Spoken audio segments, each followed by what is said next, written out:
almost over. It's almost over. It's almost over. It's almost over. It's Simple. almost over. It's I need you almost to over. pull yourself It's almost together. over. It's almost We got a over. tier It's maker to almost make. over. It's almost over. It's almost over. Best It's tier almost maker. over. It's almost over. It's My almost over. favorite tier It's almost maker. over. It's almost over. It's almost over. It's almost over. Oh my god, we did it! I got everything I need right here.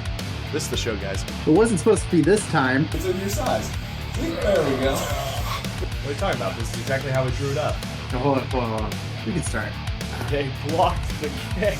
Ooh, just win, baby. Sorry I missed your funeral last week. I heard you died. Nah, we got this. How about them Chiefs? Damn you, Shanahan. Good afternoon, football fans, and Merry Christmas from all of us here at the Trajan Sportcast. I am your host, professional wrestler, and yes, still, after all this time, Kansas City Chiefs fanatic Christian Temple, joined alongside, as always, by my good friend, the not quite, but so close. He can taste it. He can feel it. Playoff-bound Pittsburgh Steelers fan, Trajan. How was your holiday, my friend?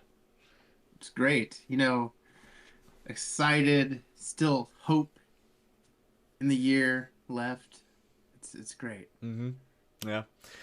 I remember what that felt like this time of year. I remember what hope felt like. Man. But hope is fleeting sometimes, and it definitely was these past couple weeks. So I guess there's just no other way to go about this, but then just hop right in, I suppose. Are you ready to indulge in this game? I am so ready. Of course you are. So, welcome to which I guess is just part one. Part one of two of I don't want to talk about it. I don't think this has ever happened where I don't want to talk about it. It's happened to the same person twice in one episode. So there you go. You've got something else that you can laud over me for the end of time here. The Kansas City Chiefs go into Tennessee and get stopped 26-9. This game sucked. There was just no better way to put about it. It sucked, and it sucked from the very first drive because the guy that was supposed to back up Patrick Mahomes also injured his knee and was out for the entire game. What are you laughing about over there? You shut your mouth. You'll have your time. Gets injured on the first drive, basically. He comes back in for a couple plays, and then he's taken out for the rest of the game. And Chris Oladokun came in. And you're probably wondering yourselves, Chris Oladokun, where do I know that name from? And the answer is, you don't. You have no idea who that player is. Because I'm sure, unless you watch preseason games in Chiefs Kingdom, no one probably knew who that guy was. And funny enough, Jeffrey Simmons said the exact same thing in his press conference. So, that made us feel a lot better. The fact that we're down to our third string guy. He tried his best with what he could. 11 out of 16, 111 yards, took 4 sacks. I mean, just the story of our injured offensive line, once again, coming back to bite us. So, he's doesn't have quite the escapability that Pat Mahomes has. Of course, Pat Mahomes is probably getting tired of having to escape all the time behind an offensive line that cannot stay healthy. So, I don't have too much to say about this. Offense, defense, special teams, none of it was coming together in this game. Tennessee is on paper a terrible team, but they're at least a team that has hope to look for the future. Chiefs, we're on the downslide right now, so that's. I definitely felt a lot better about the other game I'm about to talk about instead of this one. But I'll let you have your moment first. Have your thoughts. I'm sure you've been waiting for a while to spew them out, put them into the universe. So go right ahead. I would never enjoy your misery. I just fantasize about it.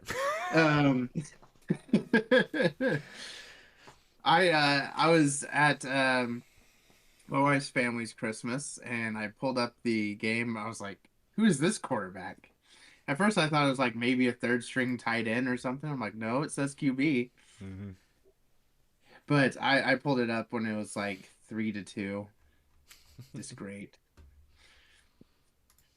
Very good. I don't know. I mean, did you really want to win this game? I mean, Like, there's honestly, okay. So like, if you want my true honest opinion, I mean, there's like two sides of it. Yes, as a fan, you always want to see your team win, but at the same time, then yes, there's the cynical, realistic part of you too. It's like, what is the point of winning? What's it gonna get you except a lower draft pick? So two things can be true. I wouldn't have been upset if we won, but also it's like at the same time, it's like, could you at least done better than that? I don't believe teams intentionally tank, but I can tell when players are checked out, and it seemed like a lot of them, at least in that game, were very much checked out. Or I guess I could probably even make the argument they were more looking forward to playing spoiler against Denver the next week, but we're jumping ahead of ourselves here. no, I don't think that was it. I just think you ass. I changed the category back, so you can't even have that now. So yep, that was that game, and then Christmas Day. Christmas Eve was really nice. Got to hang out with my dad, the mother-in-law, the kiddo. Got to open up some gifts, and then Christmas Day comes around, and my mom and the mother-in-law come back over and have some more gifts open for the little one, for little Jace. Good day, great time. Watched a little bit of the Dallas-Washington game. Did not watch any of Minnesota and Detroit, but which actually was kind of surprised how that one ended. So we'll talk more about that here in a little bit.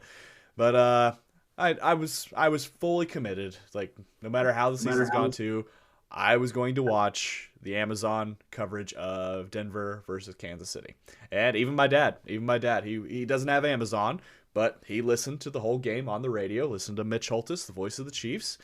And yeah, they had to do the one thing that ticks me off more than anything. They had to give us hope for a little bit too.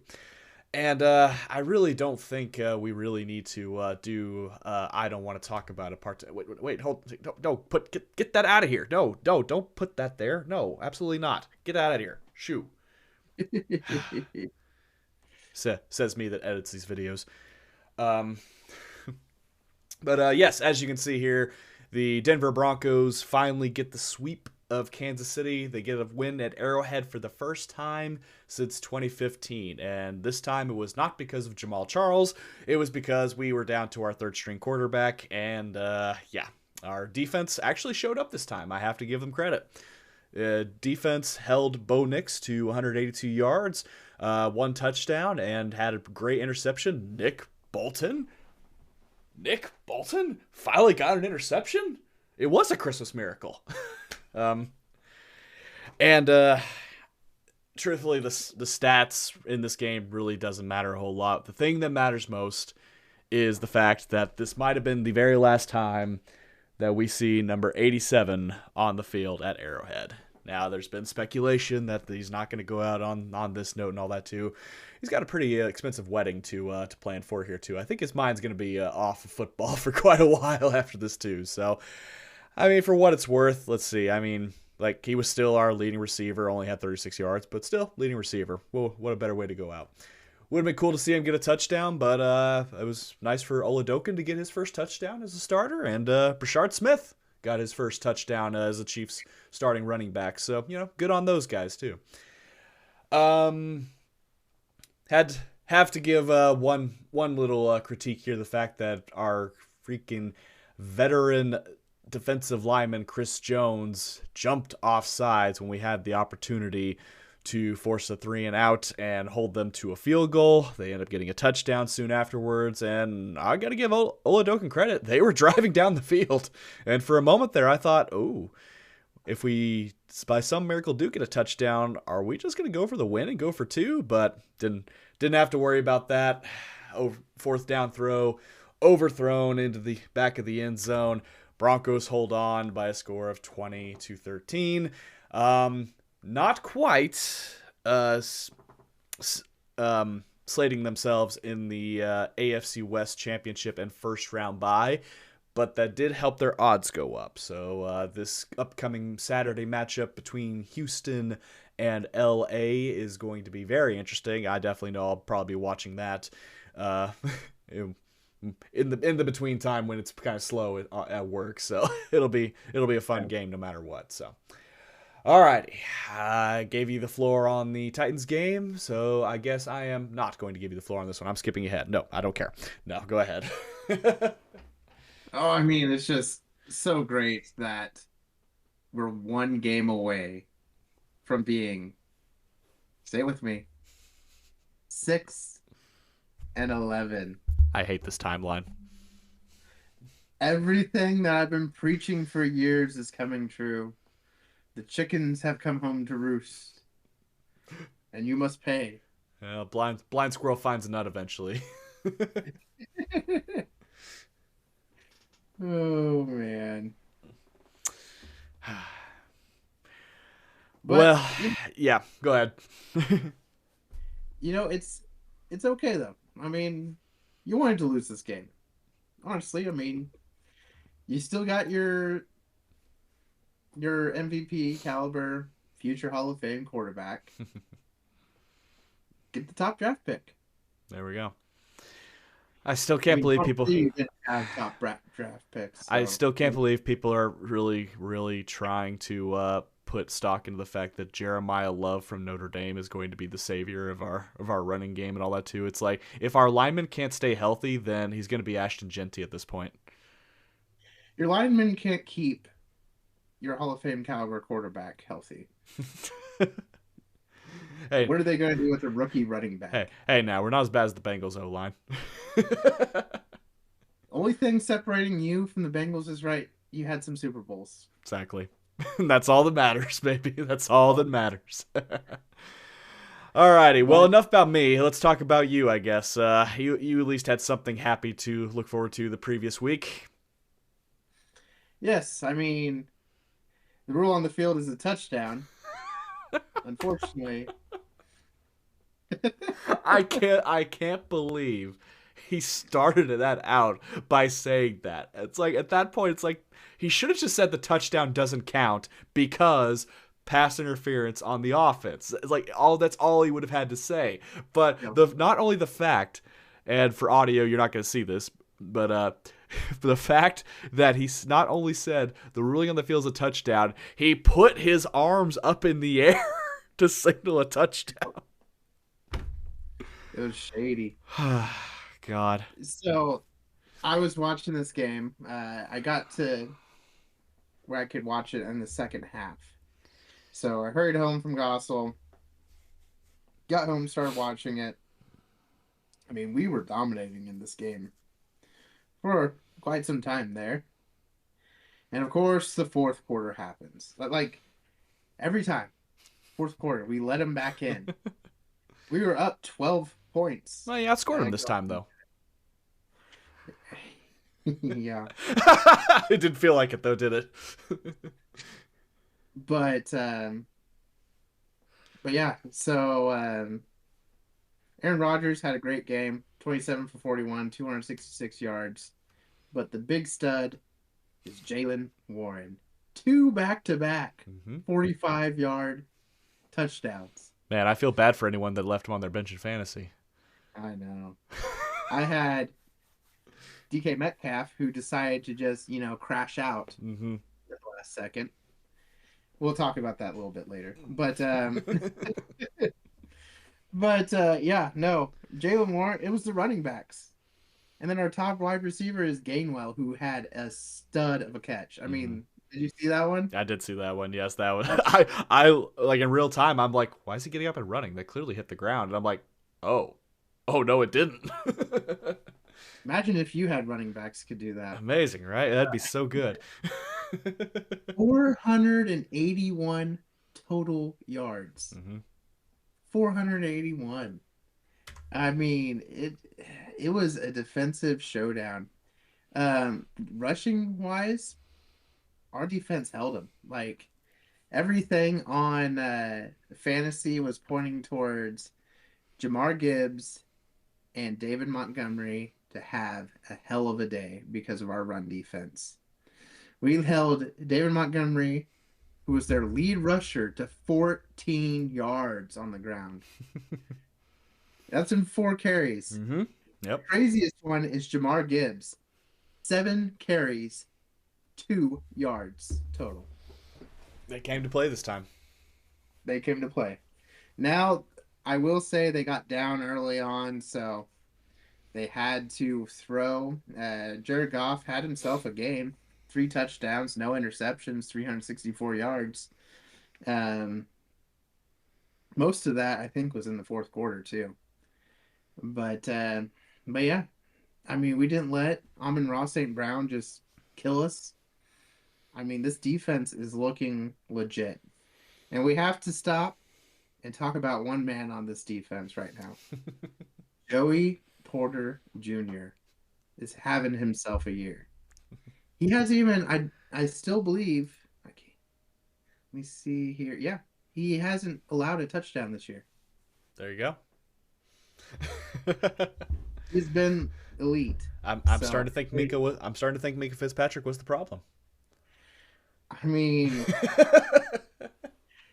Jalen Ramsey's been doing great too. He has been. He has been. It's been a great season, and I don't know. I mean, this is without T.J. Watt. Mm-hmm. I mean, let's not forget that. I mean, our Exactly. record is terrible without T.J. Watt, and this team is coming to play. So, but we have to talk about the elephant in the room, which is why do all of our wide receivers have to have drama? I don't. It's the standard, baby. It's the standard. So during the game, of course, some fan was saying, I guess, DK Metcalf's real name. Allegedly. Yeah, allegedly. But there's video, so it kind of looks like he actually was. And DK went over there. It looked like he grabbed him and then tried to punch him or made a little contact. I don't know if he actually made contact. But why? Why would you do that? Why are you interacting with fans while the game is still going? Exactly. I mean, if anything, you wait till the end, you win, you look directly at him and say, "What up?" Give him the double You know. bird at that point, you know? It's like Yeah. Finger stick, you're fine. 2-game suspension. Mm-hmm. I believe it was like $500,000 fine or something like that. It was like it was a weird number. It was 555,556. It's like the most. They must have a chart. If you've done this, this, and this, you get this amount of fine. I honestly haven't followed him that closely in Seattle. It's like, is he a multi-time offender or something? Has this happened before? I mean, you know, he's got a temper on him. We knew that going in, but it's like, I don't know. I just never seen anything quite like this, honestly, from hardly anyone. It's not like the one Boston Bruins player that climbed over his bench and fought the fan in the stands. That's still legendary at this point in my mind. But Oh, yeah. It's not. Yeah, I don't know what he was doing. But even that was overshadowed. We alluded to it earlier at the beginning about the call at the end. So, to put in full perspective, I have 2 sleeping girls on me, so I have to be quiet this whole time. Full disclosure, he's talking about his daughters now. Let's just. I got a call here. And I dropped my phone on the ground. Oh my goodness. So, anyways, this drive starts. We give him 3 penalties out of nowhere just to let him drive down the field. So, 3 penalties get him into the red zone. At this point, I'm like, okay, we don't have any timeouts. There's like a minute left. If they're going to score, let them score. Mm-hmm. I didn't have faith that our defense was going to hold him. They get like down to the 2-yard line. Touchdown. Oh, wait, it was a pick play on the offense. So it drives them back. Mm-hmm. Then they go to snap. The center moves. False start. Drives them back. Then they throw towards the end zone. This is the last play. This is it. And they stop him at like the 2. He pitches the ball back after forever being driven back. Most plays would be dead at this point. pitched it back to Jared Goff. He grabbed the ball, dove in for the touchdown, like with no time left. I'm like, holy shit, we just lost off of that? There's a flag. Offensive pass interference. But we don't know that. They debate about it for what seemed like eternity, like 3 minutes. That's a long time. And all of a sudden they come back out, rolling on the field is a touchdown. I'm like, oh my God. But offensive pass interference number, I can't remember who it was. Was it Amon Ra? It was Amon Ra, 14, yep. Yeah. And by rule, the game is over. I'm like, oh my gosh. But when they said rolling on the field is a touchdown, the building explodes. Oh my goodness. And then just bam, right back to reality. It was great. It was glorious. I had to get on Reddit afterwards and look into some fans' comments. And all those years you talk about the Chiefs getting bailed out with calls, and here you are just lavishing in the glory of being bailed out by a penalty at the end of the game, and just have you no shame, sir? Have you no shame at all, sir? How you know the call is legit is because it was called in favor for us. oh, I see. I see. Yes. We don't have the refs in our pockets like you guys. Your perspective, is, although flawed, is I see as finite in your eyes. Just add that to another notch in the belt of the Lions, like getting like man shafted, man. I wish I had pulled up the Facebook post of my buddy Daniel, who's a big Lions fan too. He actually typed out the full quote of the official what he said on that, and then he gave his opinion afterwards too, and then ended with the NFL is rigged and everything. I was like, it's like, dude, I get it. I completely understand. It's like that should not have been explained in that way. Because, oh my God, that was horrible.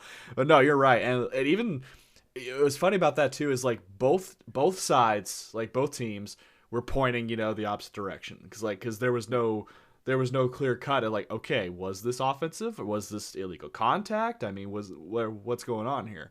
The announcers seemed like they had a pretty decent idea. And I think Tomlin and Rodgers had a decent idea because remember, they started walking. They were already making their way to the middle of the field. It was done.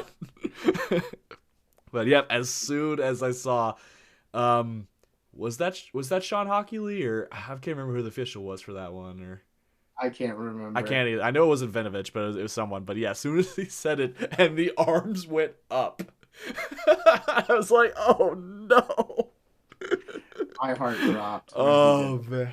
Well, I at that point I knew it was gonna be offensive pass interference, like because they're gonna show the replay, like, oh yeah, that's the reason they called that. But as soon as I saw that, my heart broke for Detroit at that point. I was like, no, why would you do that? That is awful. That is a terrible thing to do.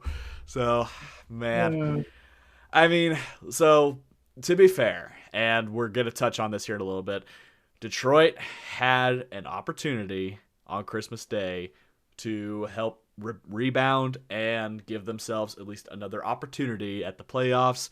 And with that loss against the Vikings and how they played against the Vikings, seriously, you let a quarterback with 3 net passing yards, not 300, not 30, 3 net passing yards. And what was he sacked like 8 times? Yeah, it was terrible. And you still lost. That's like, I don't know. Yeah. I don't know. That's a game planning element. It's almost like a good offensive coordinator might have helped with that or something, Who's to say? All right, well, here's what we've got to say about the Week 16 tier maker. And as you can see, we have left it off from the previous one, which was Week 12. And obviously the last tier maker of the year is a little different. So we will still give our predictions of who do we think will make the Super Bowl based on the teams, how they're standing right now. Playoff contenders are now teams that have locked in a playoff spot. Meh is teams that haven't quite locked in, but it's looking pretty hopeful. Bleh is teams that are not technically eliminated, but it's not looking good. Their playoff hopes are probably most likely on life support. And of course, trash is the category that Clifton is, or excuse me, Trajan. Yeah, Clifton Trajan, and he's your government name. Is most looking forward to because it's actually not his team. We asked. I think it should be renamed that. I thought about it, but I was like, no. It's still that way on my side. I know it is. Well, as soon as you invest in a microphone and some camera equipment on your end too, Okay. you can have your own side of things, and we can splice things together or something. I don't know. I'm getting too in depth baseball here. All right, so I guess starting with trash, every team that we currently have down in trash is officially eliminated. So just to save us some time, the Cardinals, the Vikings, Cowboys, Giants, Commanders will join them.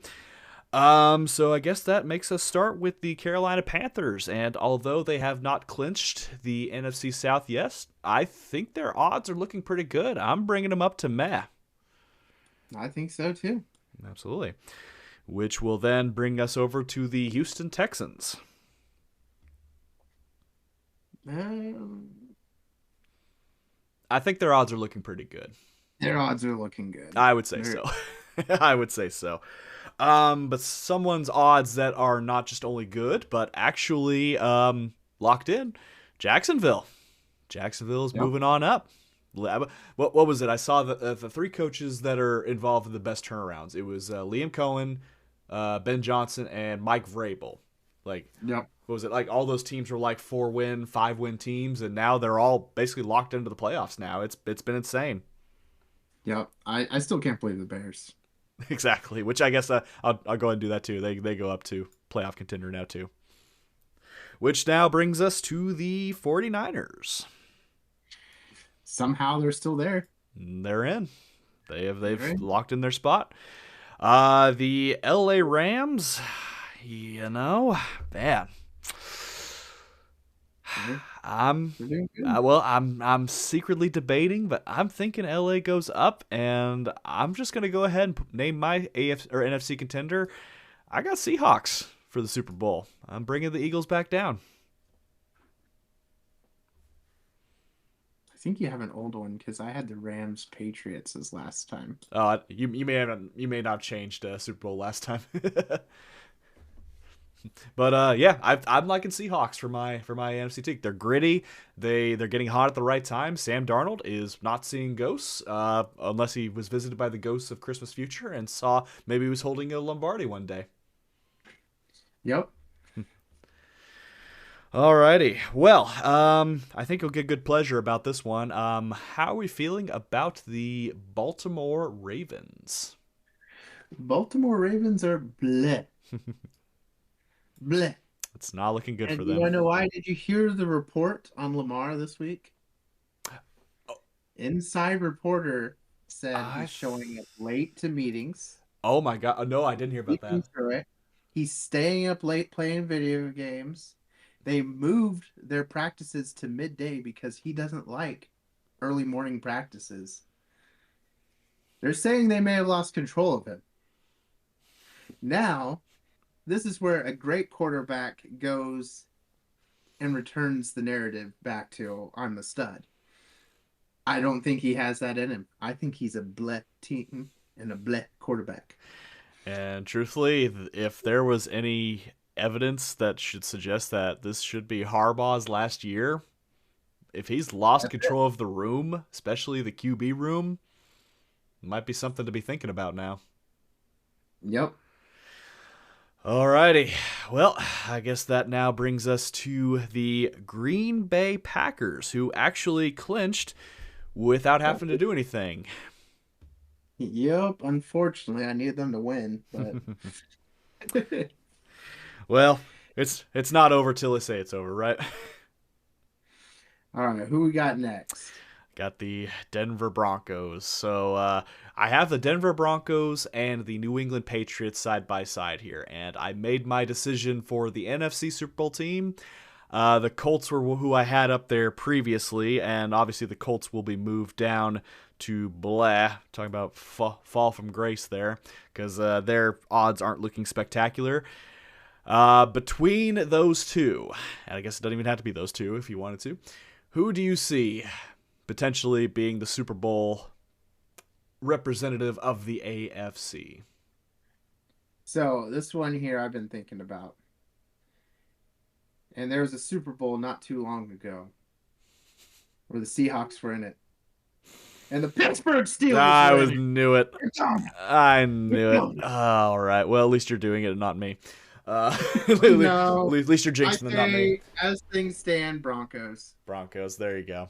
Even though the performance against Kansas City, some question marks there. A classic case of they're all backups. We're just going to go in there and roll over them, and the backups had more pride than they thought. The saying pride was real. The same pride.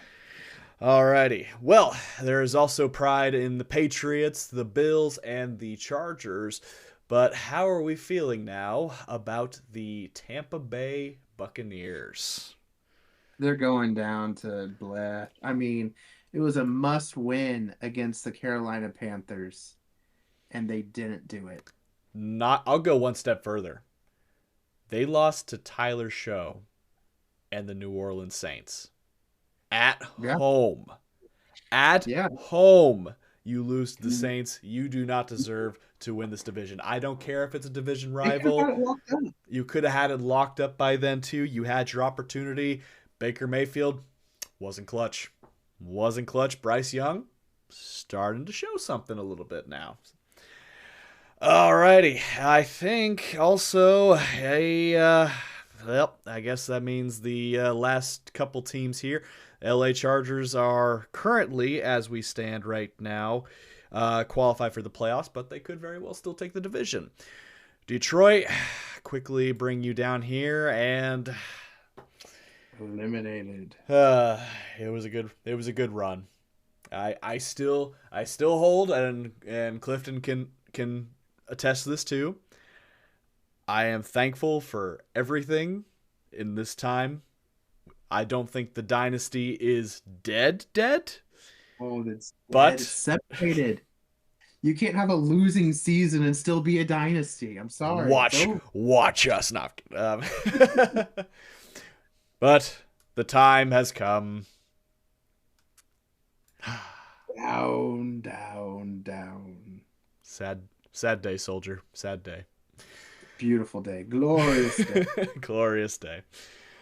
So yes, there you have it. Our Super Bowl prediction, the Seahawks versus the Broncos. That is a rematch of Super Bowl 47?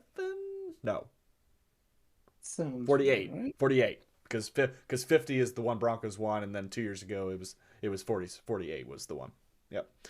Playoff contenders, the locked in ones, obviously the Chargers, Bills, Patriots, Packers, Jaguars, Bears, 49ers, Rams, Eagles, Steelers, and it's sure looking like the Carolina Panthers and Houston Texans will more likely than not be joining them unless some divine intervention happens for the Ravens, Colts, and Buccaneers to keep their playoff aspirations alive. I don't like that you have us in the playoff. I think we need to be in meh. We need to be in meh. Here, I'll too hard. Here we go. just drag. I don't want to put it there. Just drag it down to the Lions level right about here. No, we're better than them. I'll create another tier underneath playoff contender. It's like, please do good this time. Please no one and done. Playoff team this year? I'm sorry? Did you guys beat a playoff team this year? Let's see. As it stands right now, I don't think we did. I don't think we did. Yeah. Brady would never. The only two are would be if the Colts or the Ravens made it in, then yes, we would have. But yeah. So it's just one of those years. We can just call it the ACL year like Brady, and then and then just pick up where we left off. No, Brady was the beginning of the season. What are you talking about? So is Mahomes, and you will never convince me otherwise. Because we all know the season begins for Mahomes in January, unlike all these other teams. Yeah. Oh, this definitely showed that. All right, well that's enough of that. All right, so as we mentioned, the Chiefs have already played their Week 17 game. Who did the Steelers have lined up this week in their quest to solidify the AFC North? We win, we're in. And it's against the Browns. Now, there is an alternate way. The Ravens lose this week to Green Bay Packers, who are without their starting quarterback and maybe without their second starting quarterback.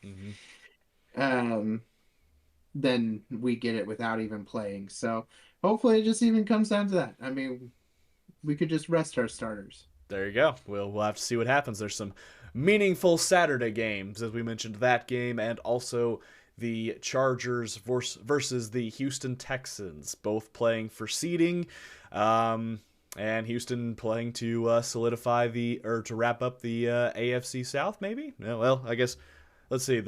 I think they still have a shot, don't they? The Jags haven't wrapped up the division yet, but they have locked up at least a wild card. Yeah.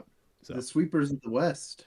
Exactly right. It's insane. This AFC South will potentially almost had 3 teams in there after being the laughingstock for the last few years. So I don't know. Just sometimes a change of scenery of coaching just makes all the difference. So. Alrighty. Well, on that note, thank you everybody so much for joining this week. Click like if you enjoyed the video. Click subscribe if you really liked it. Tell all your friends. Let us know your thoughts from the past Christmas Day slate.